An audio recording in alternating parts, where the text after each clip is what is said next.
Quand mon fils Daniel a fermé à clé la porte de la chambre d'amis devant moi et a dit, assez fort pour que sa femme l'entende, depuis la cuisine: « Papa, ici ce n'est pas une maison de retraite. Si tu veux continuer à habiter ici, il va falloir payer un loyer. » J'ai senti quelque chose se briser dans ma poitrine. Ce n'était pas de la colère, ce n'était même pas de la tristesse. C'était cette sensation glacée de reconnaître que le petit garçon que j'avais élevé, le gamin que je tenais dans mes bras quand il faisait des cauchemars, le jeune homme qui avait pleuré sur mon épaule quand il avait perdu son premier emploi, n'existait tout simplement plus. À sa place se tenait un étranger aux yeux froids qui calculait combien il pouvait me faire payer pour dormir sur le canapé de la maison que j'avais moi-même aidé à acheter. Mais je n'ai rien dit.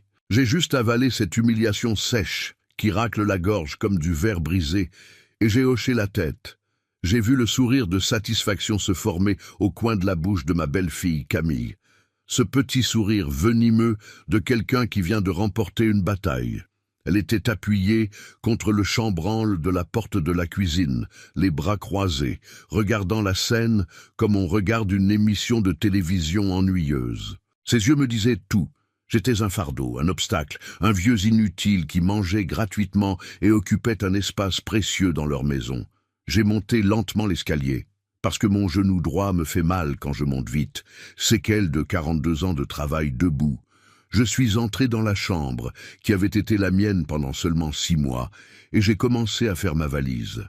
Je n'avais pas grand-chose. Quelques vêtements, mes médicaments, la photo encadrée de ma défunte épouse Louise, celle qu'on avait prise à Bordeaux pour notre 30e anniversaire de mariage, quand elle souriait encore de cette façon qui illuminait n'importe quel endroit.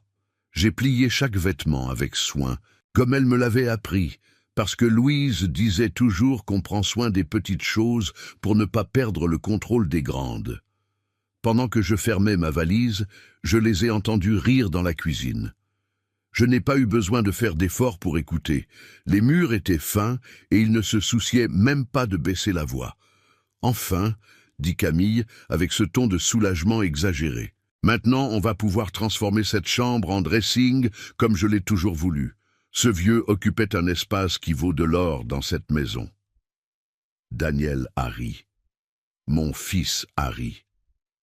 Et dans ce rire, il y avait un accord, une complicité qui m'a coupé plus profondément que n'importe quel mot aurait pu le faire.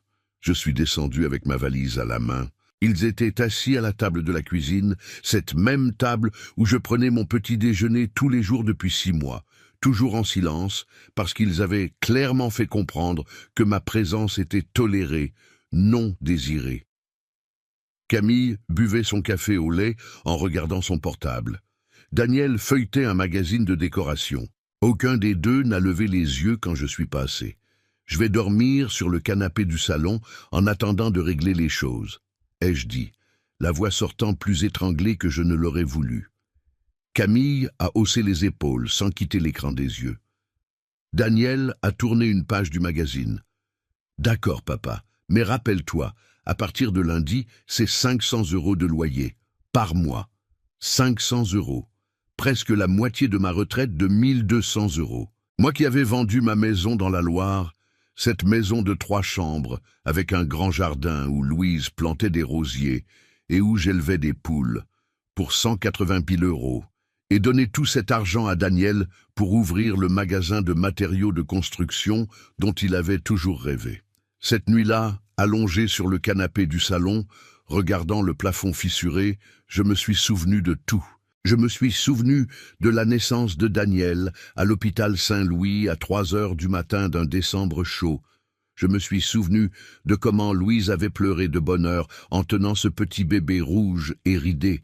Je me suis souvenu de toutes les nuits que j'avais passées éveillé quand il était malade, de toutes les heures supplémentaires que j'avais faites à l'usine de pièces automobiles pour payer l'école privée, de comment j'avais vendu ma voiture pour donner l'acompte de sa première moto quand il avait eu 18 ans.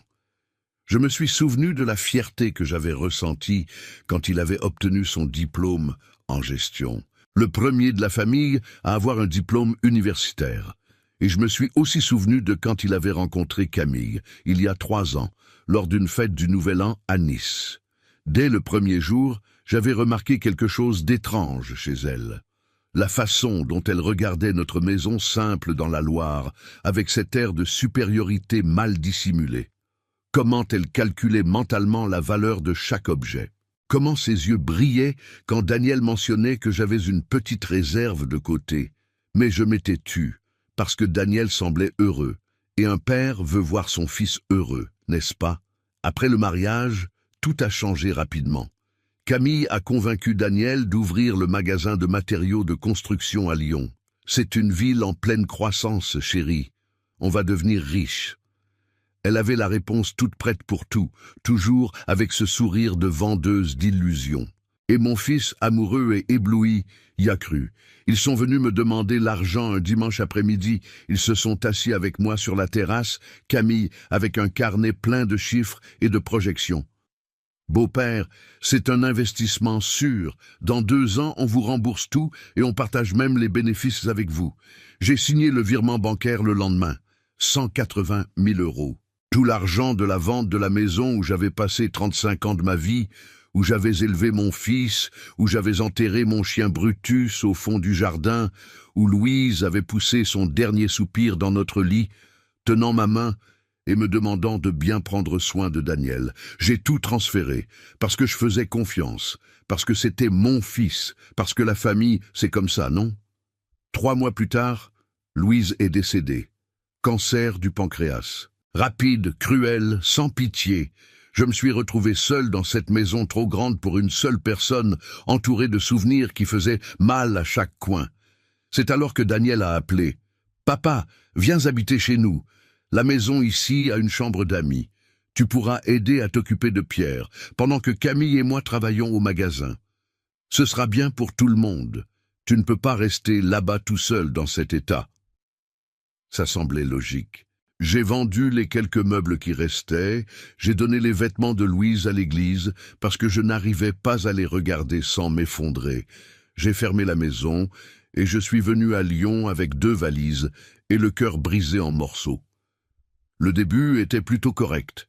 Je me levais tôt, je préparais le petit déjeuner pour tout le monde.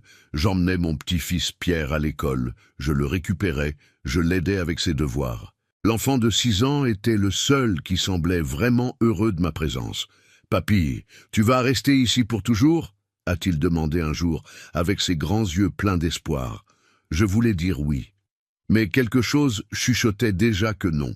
Camille a commencé doucement. D'abord, ce furent les commentaires subtils. « Beau-père, vous avez encore regardé la télé toute la journée? Ça doit être bien de n'avoir rien à faire, hein ?» Ensuite, est venu le contrôle de la nourriture. Elle a commencé à faire des courses comptées au supermarché. On fait des économies, beau-père. Le magasin n'a pas encore donné le retour espéré. Je percevais le mensonge parce que je voyais les sacs de vêtements de marque qu'elle rapportait chaque semaine, la nouvelle voiture qu'ils avaient achetée, le portable dernier modèle que Daniel exhibait. Puis sont venues les modifications physiques de mon espace. D'abord, ils ont retiré la télévision de la chambre d'amis. On en a besoin dans le salon, beau-père. Vous comprenez? Ensuite, ils ont commencé à utiliser l'armoire pour ranger leurs affaires. Mes vêtements ont été compressés dans un coin de plus en plus petit. Un jour, je suis rentré d'une promenade au parc et j'ai trouvé mes affaires empilées dans la buanderie. Des cartons avec mes affaires, comme si j'étais un locataire sur le point d'être expulsé. « C'est qu'on va rénover la chambre », a expliqué Camille, sans me regarder dans les yeux. « Elle va être inutilisable pendant quelques jours. Vous pouvez dormir sur le canapé du salon en attendant, non? C'est juste temporaire. » Temporaire est devenu 1 semaine. 1 semaine est devenue 2. Personne n'a plus parlé de rénovation. Je dormais sur le canapé, je gardais mes affaires dans des cartons dans la buanderie, je prenais ma douche dans la salle de bain de service. Lentement, méthodiquement, il me transformait en invisible. La goutte d'eau est venue ce jeudi-là. J'étais dans la cuisine en train de préparer un thé quand j'ai entendu Camille parler au téléphone avec quelqu'un. Elle ne savait pas que j'étais rentré plus tôt de la pharmacie. « Ma chérie, Je n'en peux plus de ce vieux dans ma maison. Il mange, il consomme l'électricité, l'eau, il prend de la place. Et il ne contribue à rien. Sa retraite est une misère. Ça paie à peine les médicaments qu'il prend. Je dis à Daniel qu'il faut prendre une décision. Soit il paie pour rester ici, soit il s'en va. C'est simple. Je suis resté immobile, tenant la tasse vide, sentant le monde tourner lentement. Ce n'était plus une question d'argent. C'était une question de dignité. C'était une question de respect.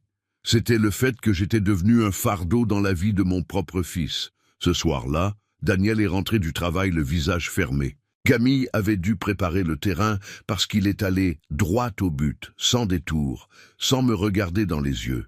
« Papa, on doit parler. Les choses sont difficiles ici. Le magasin ne rapporte pas comme on l'espérait. On a des factures en retard, le crédit de la voiture, la carte de crédit au maximum. » Il a fait une pause, a respiré profondément. « Tu ne peux pas continuer à habiter ici gratuitement. Ce n'est pas juste pour nous. » Alors Camille et moi avons décidé. Soit tu contribues avec 500 € de loyer par mois, soit tu vas devoir chercher un autre endroit. 500 €, presque la moitié de ma retraite. De l'argent qui suffisait à peine pour mes médicaments contre l'hypertension, le diabète, l'arthrite, de l'argent dont j'avais besoin pour ne pas peser encore plus sur leur vie. « Et si je ne les ai pas ?» ai-je demandé, la voix sortant faible. Daniel m'a enfin regardé, mais il n'y avait pas de compassion dans ses yeux. Il y avait le calcul froid d'un homme qui avait appris à valoriser l'argent plus que le sang. « Alors, tu vas devoir te débrouiller, papa. Je suis désolé, mais c'est comme ça. » C'est là que je suis monté chercher ma valise. C'est là que je les ai entendus rire dans la cuisine. C'est là que j'ai décidé qu'il était temps d'arrêter d'avaler les humiliations et de commencer à agir. Parce qu'il y avait quelque chose que mon fils ne savait pas. Quelque chose que même Camille, avec toute sa ruse calculatrice, n'imaginait même pas. Quelque chose que j'avais gardé secret pendant tous ces mois. Observant, notant mentalement chaque offense, chaque humiliation, chaque preuve de la cupidité qui consumait cette maison. Allongé sur ce canapé inconfortable, j'ai pris mon vieux portable, celui dont Daniel et Camille se moquaient parce qu'il était de dinosaure, et j'ai passé un coup de fil. Il était presque 10 heures du soir, mais je savais qu'il répondrait. « Allô, Maurice, c'est moi, Claude. Désolé d'appeler tard. J'ai besoin de ton aide. » Maurice Dubois était mon avocat depuis plus de 20 ans. Un homme sérieux, discret, d'une confiance absolue. Il m'avait aidé à régler la question de l'héritage quand Louise était décédée. Il m'avait conseillé lors de la vente de la maison. Il connaissait chaque détail de ma vie financière. « Claude, quelle surprise ! Bien sûr, parle, qu'est-ce qui se passe ?» J'ai expliqué la situation en grandes lignes, sans dramatiser, juste les faits. Maurice est resté silencieux pendant quelques secondes après que j'ai terminé. « Je comprends. Et tu veux que je fasse quoi exactement ?» J'ai respiré profondément. « Je veux que tu viennes me chercher demain et amène le directeur de la banque. Je pense qu'il est temps que mon fils sache la vérité sur qui je suis vraiment. » Maurice a ri de l'autre côté de la ligne. Ce n'était pas un rire malveillant, mais celui de quelqu'un qui voit enfin la justice sur le point d'être rendue. « Je vais tout organiser. À quelle heure tu veux que j'arrive ?» 9 heures du matin. Ils seront en train de prendre leur petit déjeuner. Ce sera parfait. Je serai là, et Claude? Oui? Tu aurais dû faire ça il y a des mois. Je sais, Maurice, je sais. J'ai raccroché et je suis resté à regarder le plafond, mais cette fois sans désespoir. Pour la première fois en 6 mois, j'ai ressenti quelque chose qui ressemblait à de la paix. Ou peut-être était-ce juste la satisfaction anticipée de voir l'expression sur leur visage quand ils découvriraient. Parce que la vérité, c'est que je n'étais pas le vieux fauché qu'ils imaginaient. Je n'étais pas le père indigent, dépendant, sans option. J'étais Claude Mercier, 68 ans, veuf, retraité de la société Pièces Automobiles Renault, où j'avais travaillé pendant 42 ans, mais aussi, et ça ils ne le savaient pas, associé minoritaire de la même entreprise depuis 2003. Quand Renault Pièces a été vendu à un groupe américain en 2019, ma part m'a rapporté 1 million 200 000 €. De l'argent que j'avais investi avec l'aide de Maurice dans des fonds immobiliers, des obligations d'État, des actions d'entreprises solides. De l'argent qui rapportait, au minimum, 7 000 € par mois en dividendes et intérêts. De l'argent qui était dans un compte dans une autre banque, protégé, intouchable, secret. Je n'en avais jamais parlé à Daniel parce que je voulais voir quel genre d'homme il deviendrait. Je voulais savoir s'il m'aimerait même en pensant que je n'avais rien. Je voulais voir si l'éducation que j'avais donnée, les valeurs que j'avais essayé d'enseigner, avaient vraiment pris. Et la réponse avait été douloureuse, mais claire.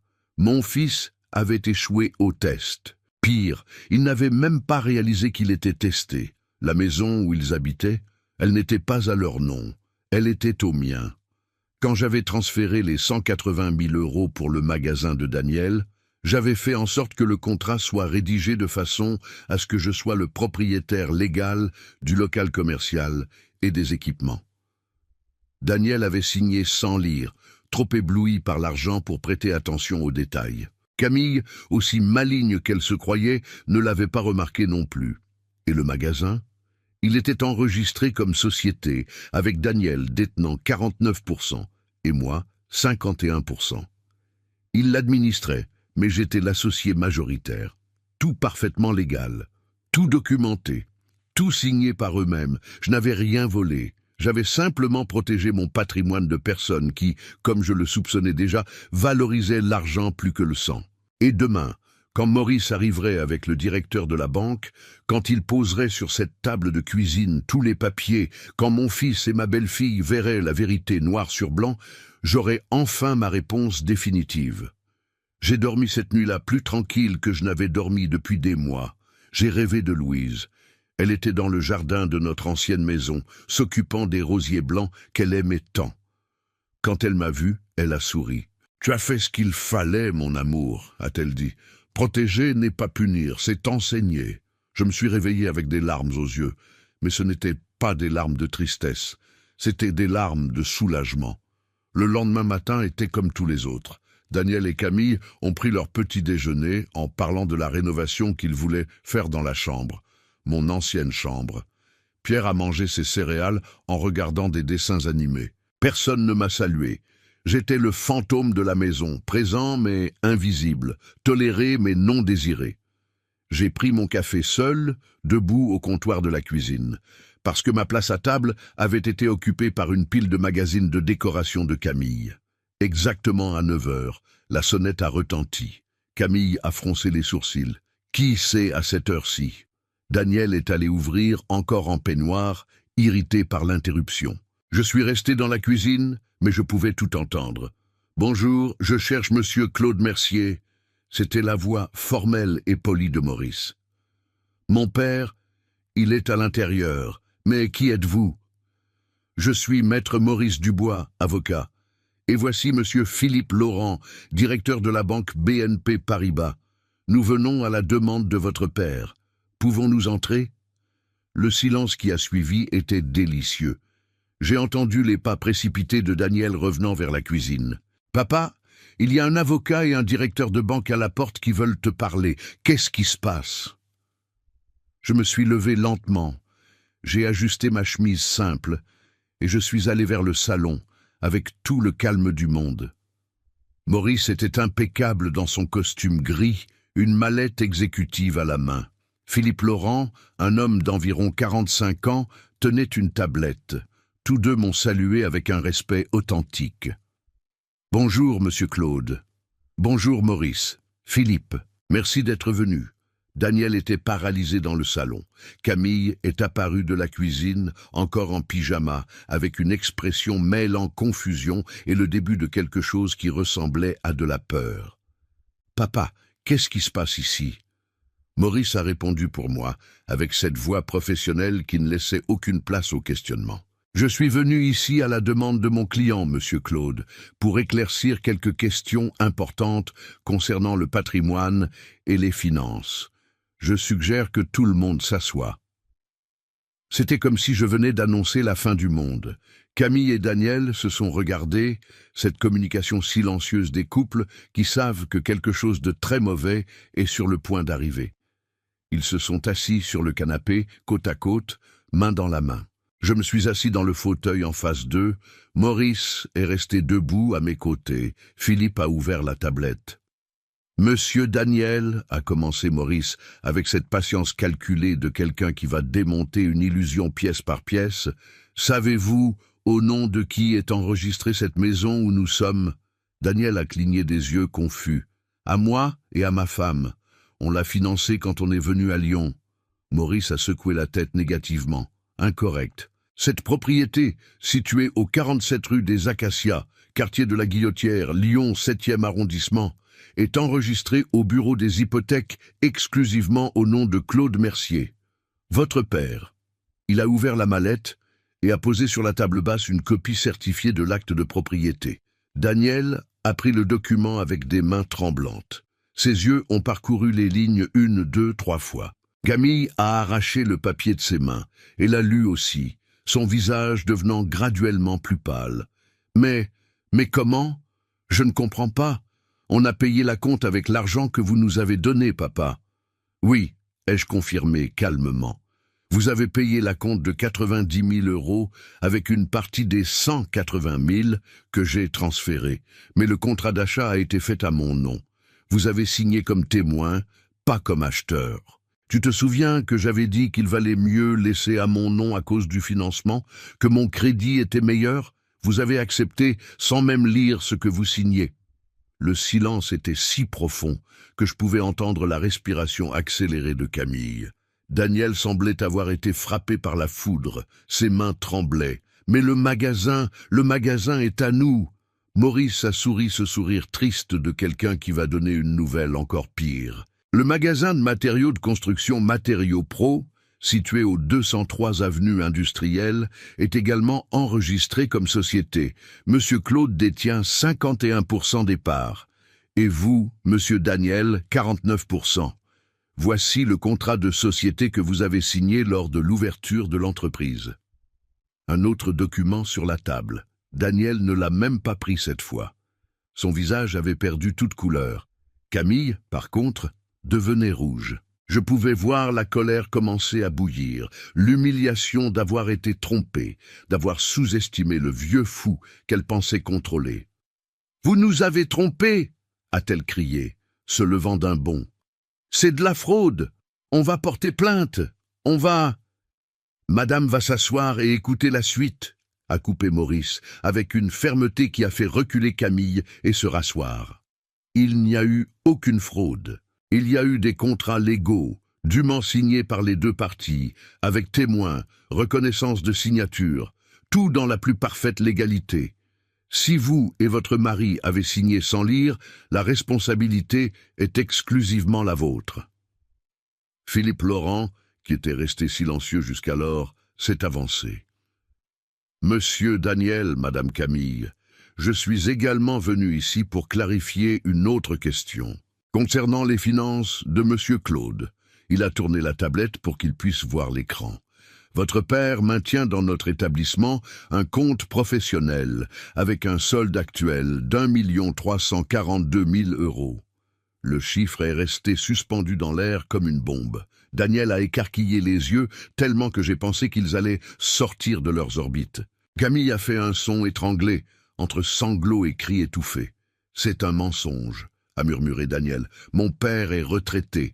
Il vit avec 1 200 € par mois. Il vous a permis de le croire, » a complété Maurice. Mais la vérité est que votre père, en plus de sa retraite, reçoit mensuellement environ 7 000 € en revenus d'investissement divers. Fonds immobiliers, obligations d'État, actions d'entreprises de premier ordre. Investissement fait avec l'argent qu'il a reçu quand Renault Pièces a été vendu en 2019. Maurice a fait une pause pour laisser l'information s'installer, comme un avocat expérimenté sait le faire. Votre père avait plus d'1 million en patrimoine net quand il est venu habiter chez vous, et vous l'avez traité comme un indigent. Vous avez demandé un loyer à un homme qui est propriétaire de la maison. Vous avez humilié l'homme qui a financé votre affaire. Et vous avez fait tout ça pendant qu'il observait, notait et attendait de voir si vous montreriez le minimum de décence humaine. Daniel pleurait maintenant. Ce n'étaient pas des larmes de repentir, j'ai remarqué. C'étaient des larmes de choc, de honte, de se rendre compte qu'il avait perdu quelque chose de bien plus grand qu'il ne l'imaginait. Camille, par contre, calculait. Je la connaissais assez bien pour le savoir. Ses yeux bougeaient rapidement, traitant, cherchant une sortie, un angle, une façon de renverser la situation. « Alors qu'est-ce que vous voulez ?» a-t-elle demandé, la voix froide maintenant, contrôlée. « Vous voulez nous mettre dehors de notre maison, fermer notre magasin, nous laisser dans la rue ?» Je l'ai regardé pendant un long moment. « Ce n'est pas votre maison, Camille. Ça ne l'a jamais été. Et quant à ce que je veux, j'ai fait une pause, choisissant mes mots avec soin. Je veux récupérer ma dignité. Je veux être traité comme un être humain, pas comme un fardeau. Et je veux que mon fils comprenne que la famille ne concerne pas l'argent.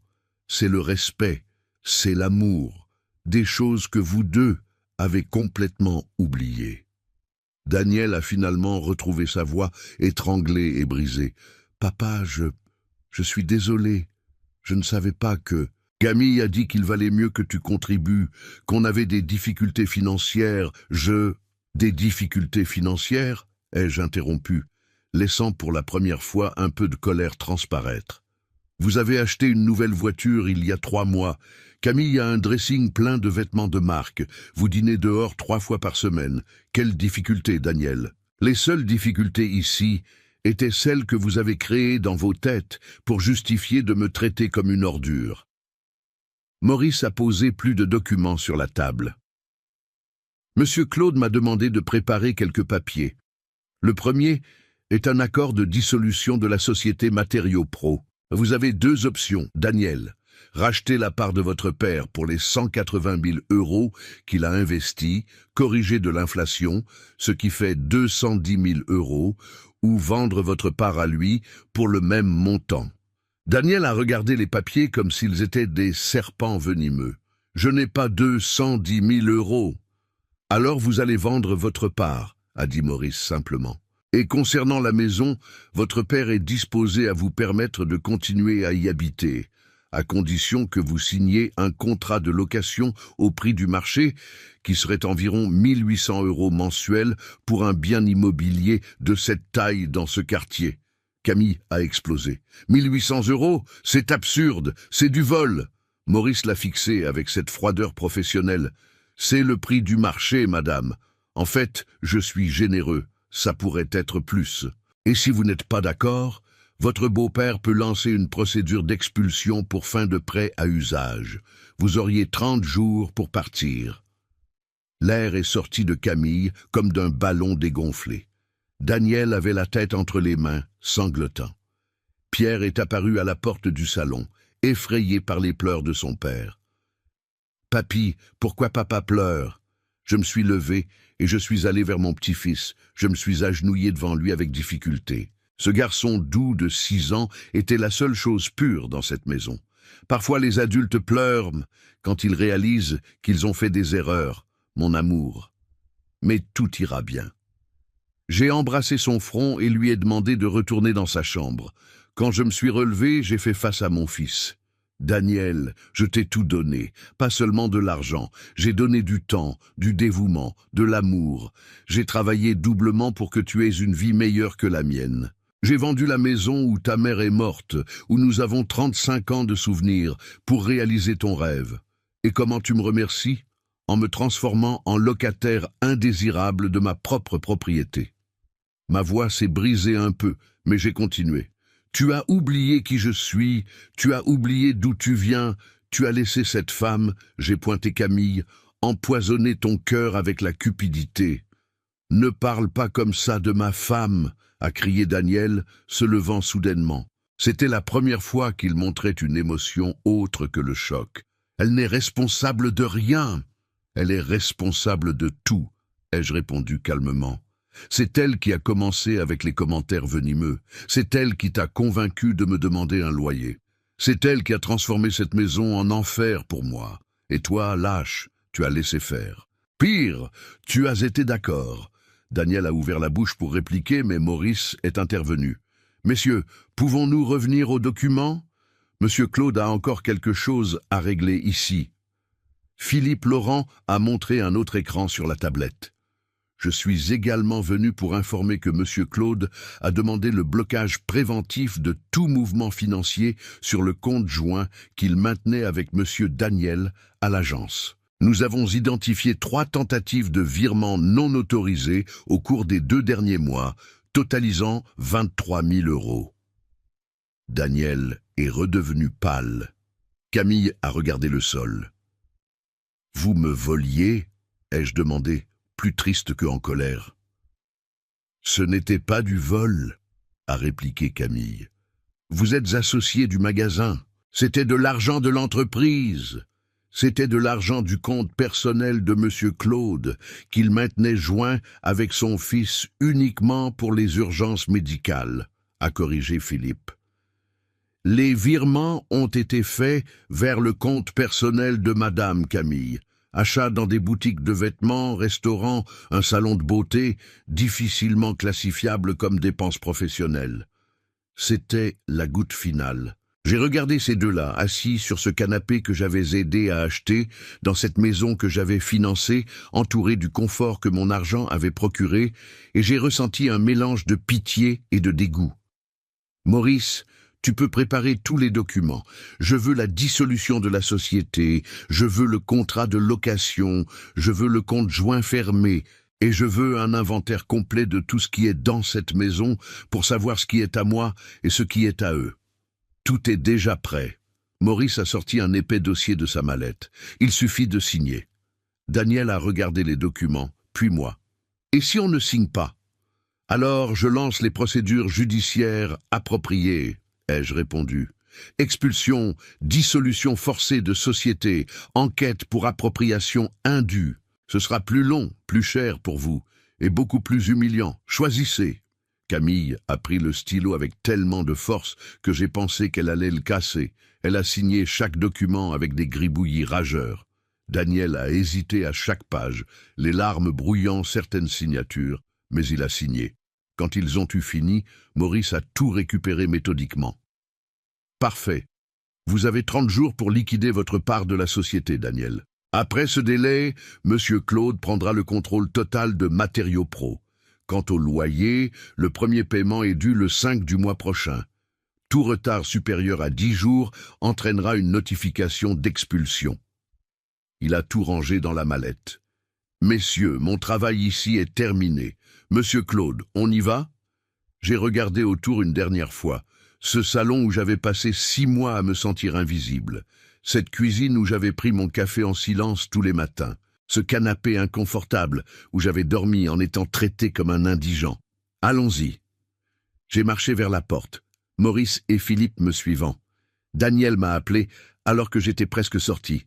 « Papa, où tu vas ?» Je me suis arrêté, mais je ne me suis pas retourné.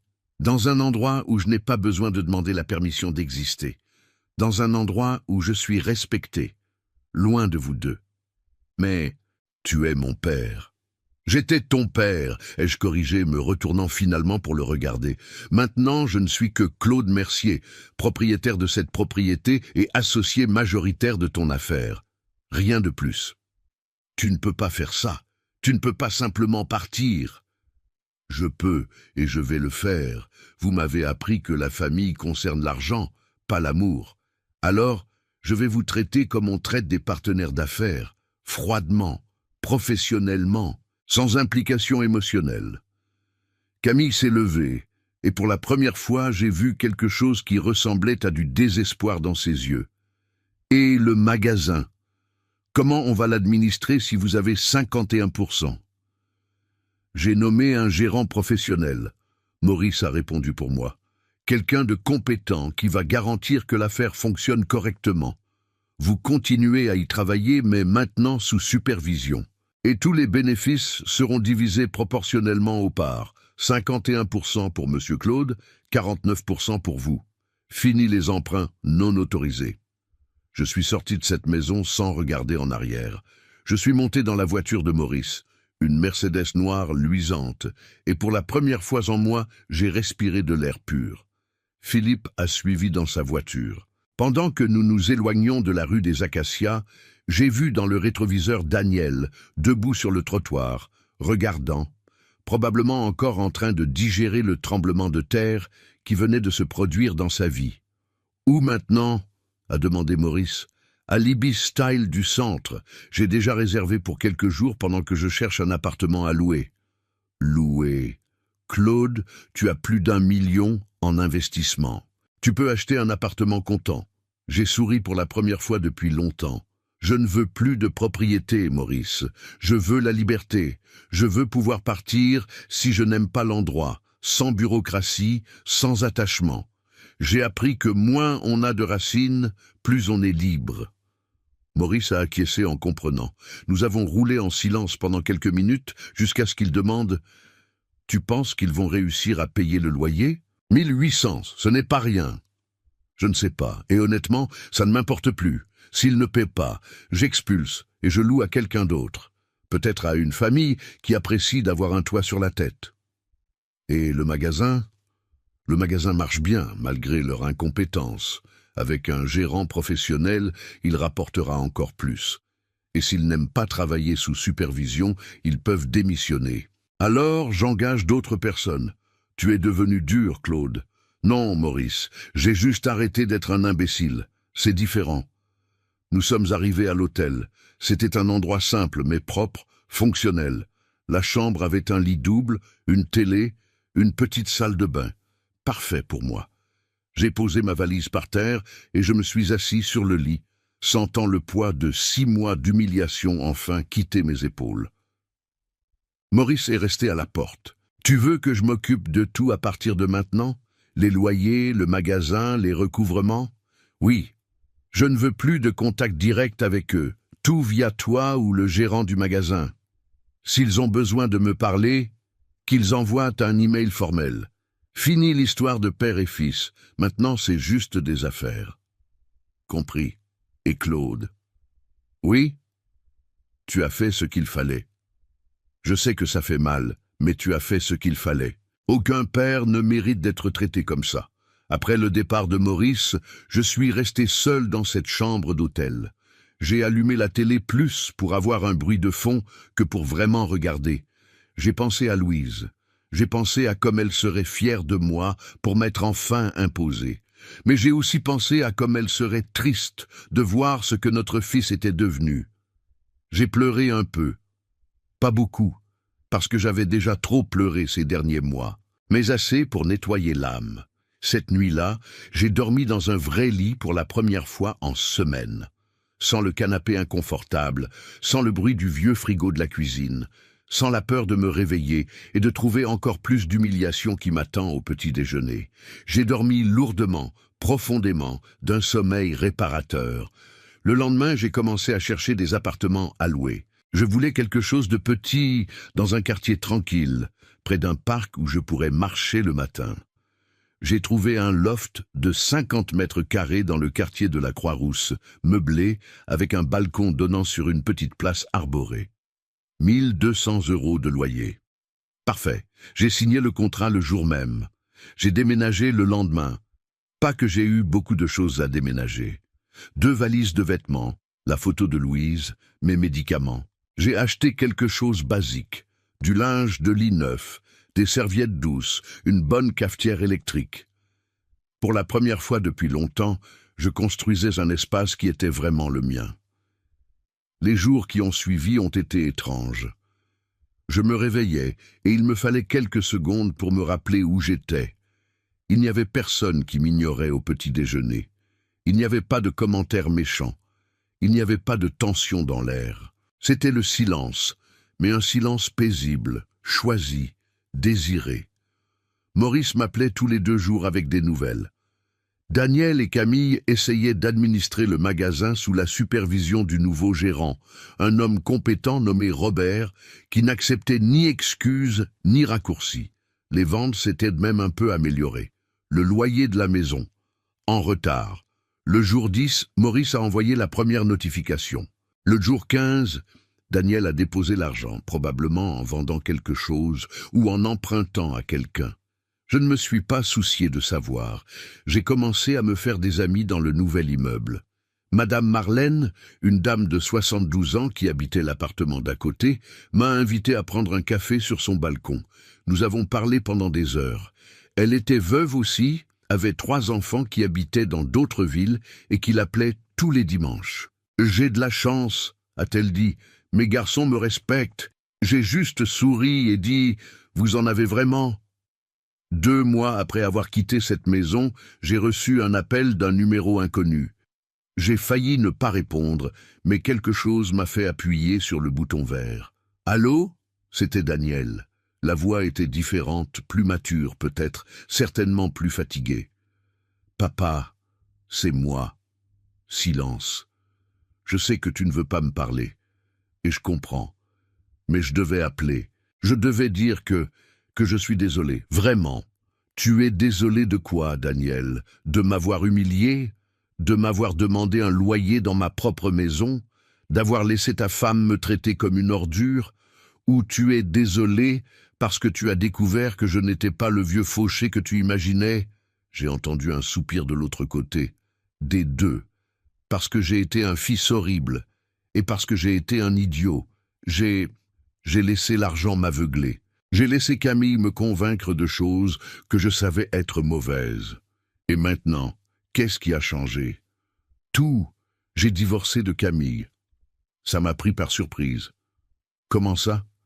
Elle me trompait, papa. J'ai découvert il y a 2 semaines, avec le gérant de la filiale de notre magasin à Villeurbanne, le type qu'elle a tellement insisté pour que j'engage. Elle détournait aussi de l'argent, mais de petites sommes que je ne remarquais pas. Quand je l'ai confrontée, elle a dit qu'elle le méritait, parce qu'elle devait supporter de vivre dans une maison louée et de travailler dans un magasin qui n'était pas le sien. J'ai fermé les yeux. Je n'ai ressenti aucune satisfaction de la nouvelle, juste une profonde tristesse. Je suis désolé, Daniel. Ne le sois pas, tu avais raison sur elle depuis le début. C'est moi qui ai été trop bête pour voir. Silence à nouveau. Papa, je sais que je ne mérite pas le pardon. Je sais que j'ai tout gâché. Mais je voulais que tu saches que chaque jour, je me réveille en me détestant pour ce que j'ai fait. Je me réveille en me rappelant de ton visage quand on t'a humilié. Et je me déteste encore plus. Daniel, laisse-moi finir, s'il te plaît. Je ne demande pas à redevenir ton fils. Je ne le mérite pas. Je voulais juste que tu saches que j'ai compris. J'ai compris ce que tu as fait. Le test, la protection, tout. Et j'ai compris que j'ai lamentablement échoué. Sa voix s'est brisée. Maman aurait eu honte de moi. Ta mère t'aimait inconditionnellement, ai-je dit, sentant mes propres larmes. Tout comme moi, l'amour ne s'arrête pas, Daniel.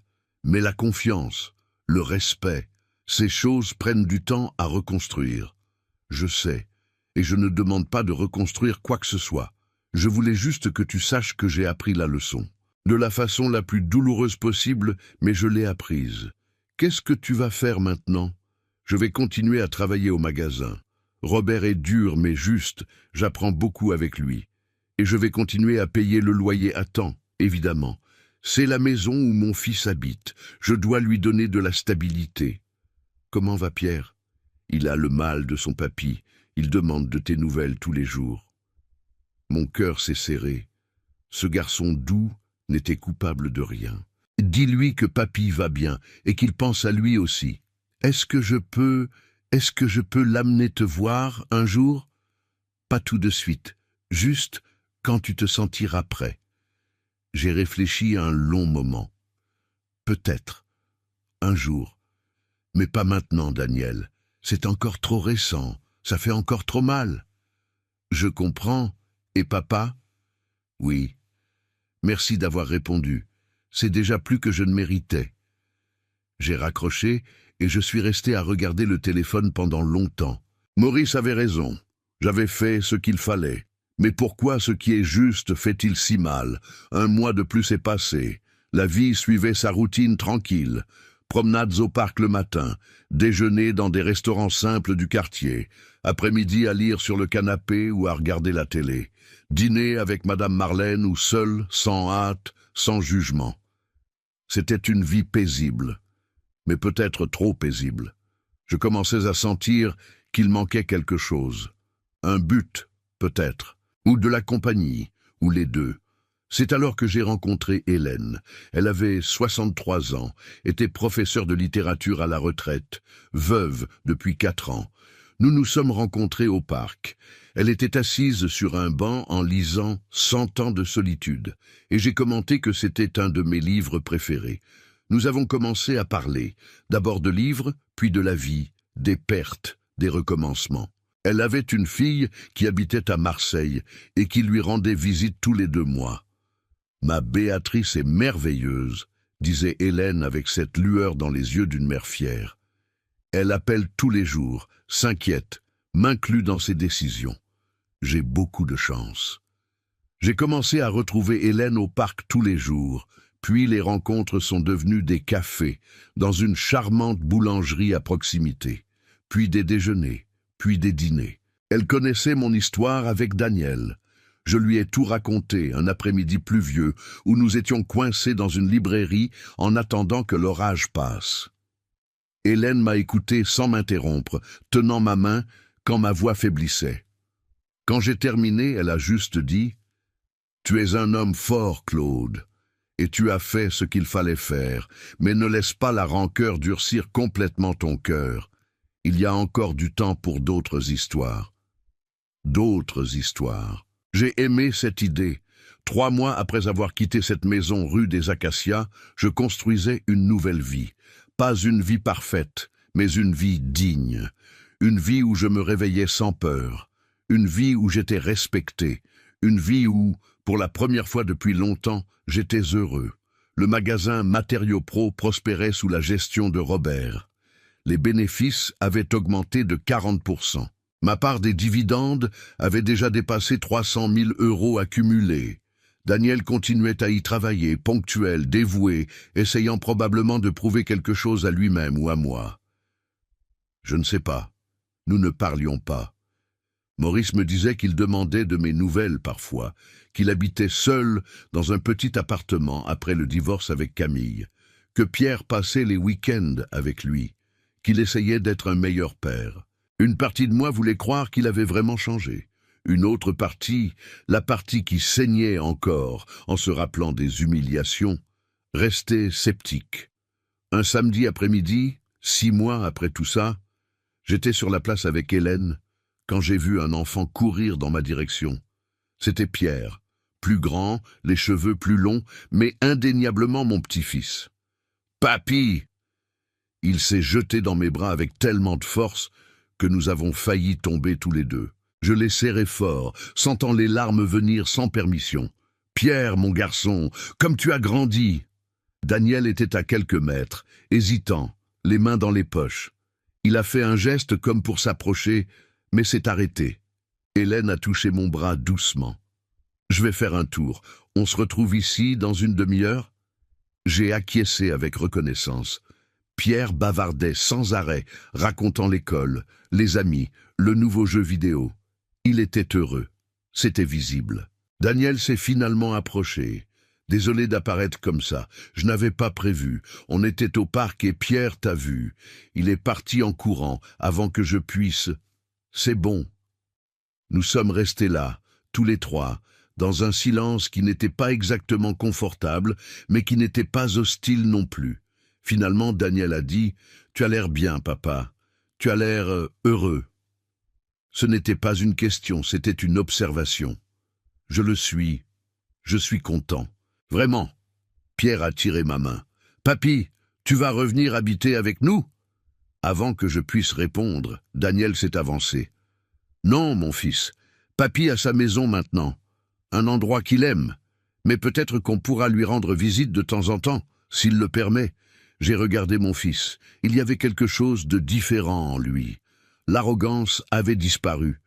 La froideur avait été remplacée par de l'humilité, du repentir sincère. Je ne savais pas trop. Peut-être, ai-je répondu, un jour. Ce « un jour » s'est transformé en visite mensuelle. D'abord juste Pierre, qui venait passer quelques heures avec moi et avec Hélène. Les deux s'entendaient très bien depuis le début. Puis, occasionnellement, Daniel aussi. Les conversations étaient prudentes, superficielles. Nous parlions du magasin, de la météo, de Pierre, jamais du passé, jamais de ce qui s'était passé dans cette maison.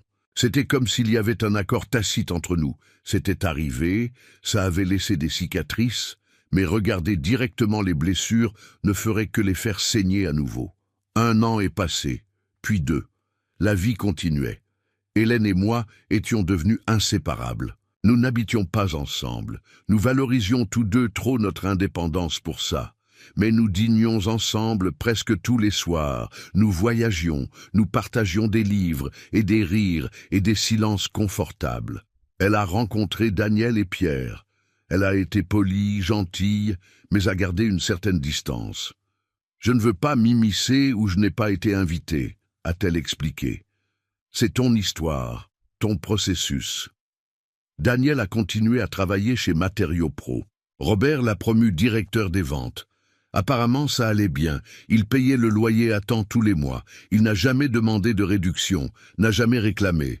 Lors d'une visite, il a mentionné qu'il voyait quelqu'un. Une infirmière nommée Patricia, divorcée, sans enfant. Elle est complètement différente de Camille, papa. Simple, travailleuse, honnête. J'ai juste dit « J'espère que tu seras heureux, Daniel ». Et je le pensais vraiment. Aujourd'hui, 3 ans après ce jour où Maurice a sonné à la porte et a tout changé, je suis assis sur le balcon de mon loft, buvant mon café et regardant le soleil se lever sur Lyon. Hélène dort encore dans la chambre. Elle a passé la nuit après que nous ayons dîné dans un nouveau restaurant du quartier.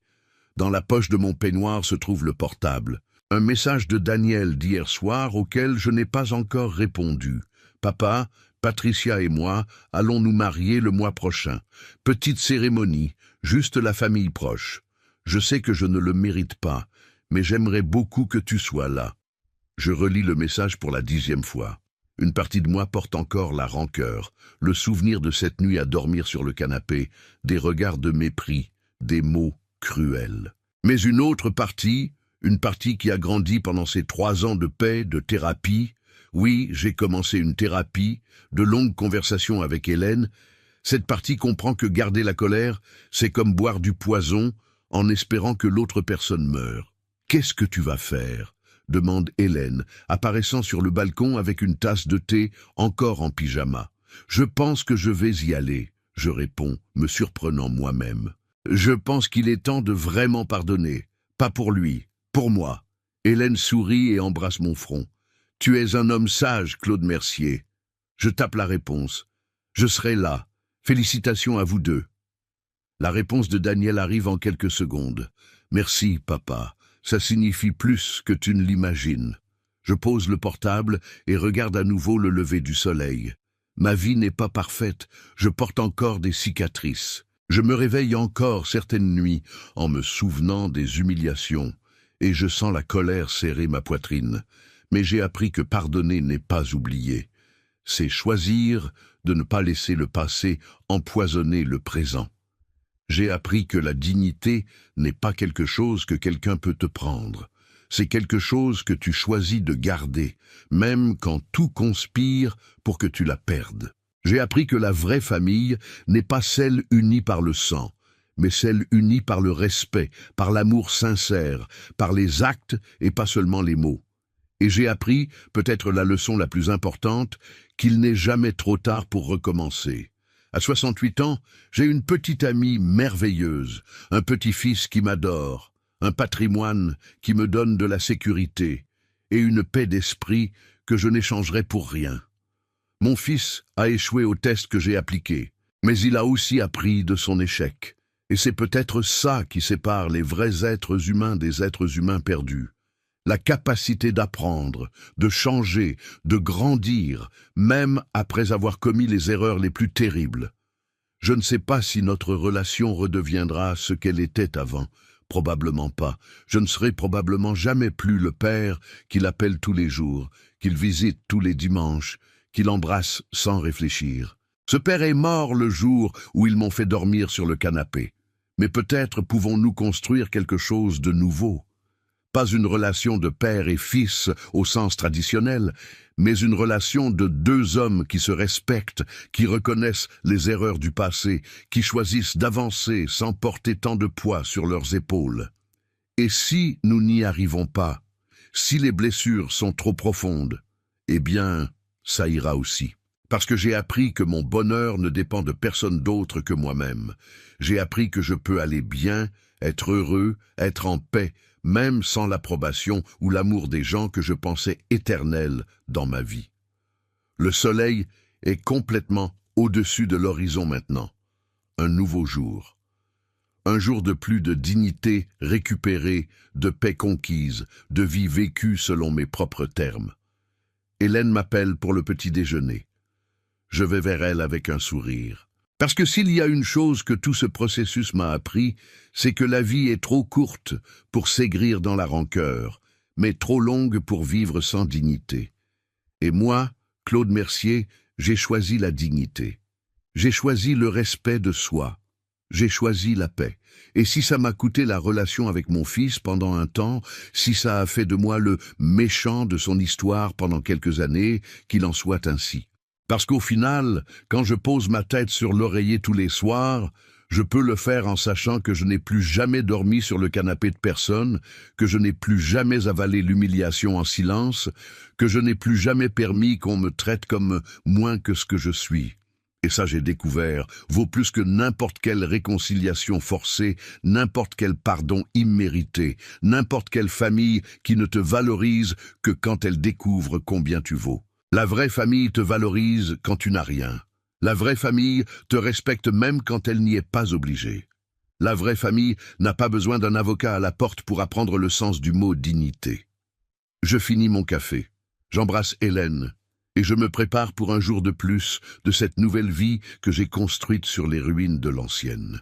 Une vie où je ne suis pas riche en relations familiales, mais je suis riche en paix, en respect de soi, en amour véritable.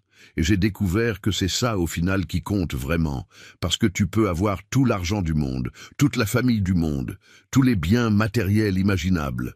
Mais si tu n'as pas de dignité, si tu n'as pas de respect de soi, si tu ne peux pas te regarder dans le miroir et aimer ce que tu vois, tu n'as rien. Je me regarde dans le miroir aujourd'hui et je vois un homme qui a survécu à la tempête, qui a choisi la dignité quand il aurait été plus facile d'accepter des miettes d'affection, qui a enseigné la leçon la plus dure qu'un père puisse enseigner à son fils. Que le respect n'est pas optionnel, c'est fondamental. Et si mon fils a appris cette leçon, tant mieux. S'il ne l'a pas apprise, patience. Parce qu'au final, chacun est responsable de son propre chemin, de ses propres choix, de ses propres conséquences. J'ai fait mes choix. J'ai assumé mes conséquences. Et je suis en paix avec les deux. Et quand viendra l'heure de fermer les yeux pour la dernière fois, je pourrai le faire en sachant que j'ai vécu selon mes valeurs, que je n'ai jamais trahi qui je suis, que je n'ai jamais accepté d'être moins que ce que je mérite. Et ça, j'ai appris dans les dernières heures avant de dormir dans des chambres d'hôtel solitaires et de me réveiller dans des lofts illuminés par le soleil, ça, c'est la vraie liberté. La liberté d'être qui tu es, sans t'excuser, sans accepter des miettes, sans dormir sur les canapés des autres quand tu es propriétaire de la maison. C'est mon histoire. L'histoire d'un homme qui a été testé jusqu'à la limite, qui a été humilié dans la maison qu'il a aidé à acheter, qui a été traité comme un fardeau par son propre fils. Mais c'est aussi l'histoire d'un homme qui s'est relevé, qui a récupéré sa dignité, qui a choisi la paix au lieu de l'amertume. Ce n'est pas une histoire avec une fin heureuse traditionnelle. Elle ne se termine pas avec des embrassades chaleureuses et une réconciliation complète. Mais elle se termine avec quelque chose de mieux.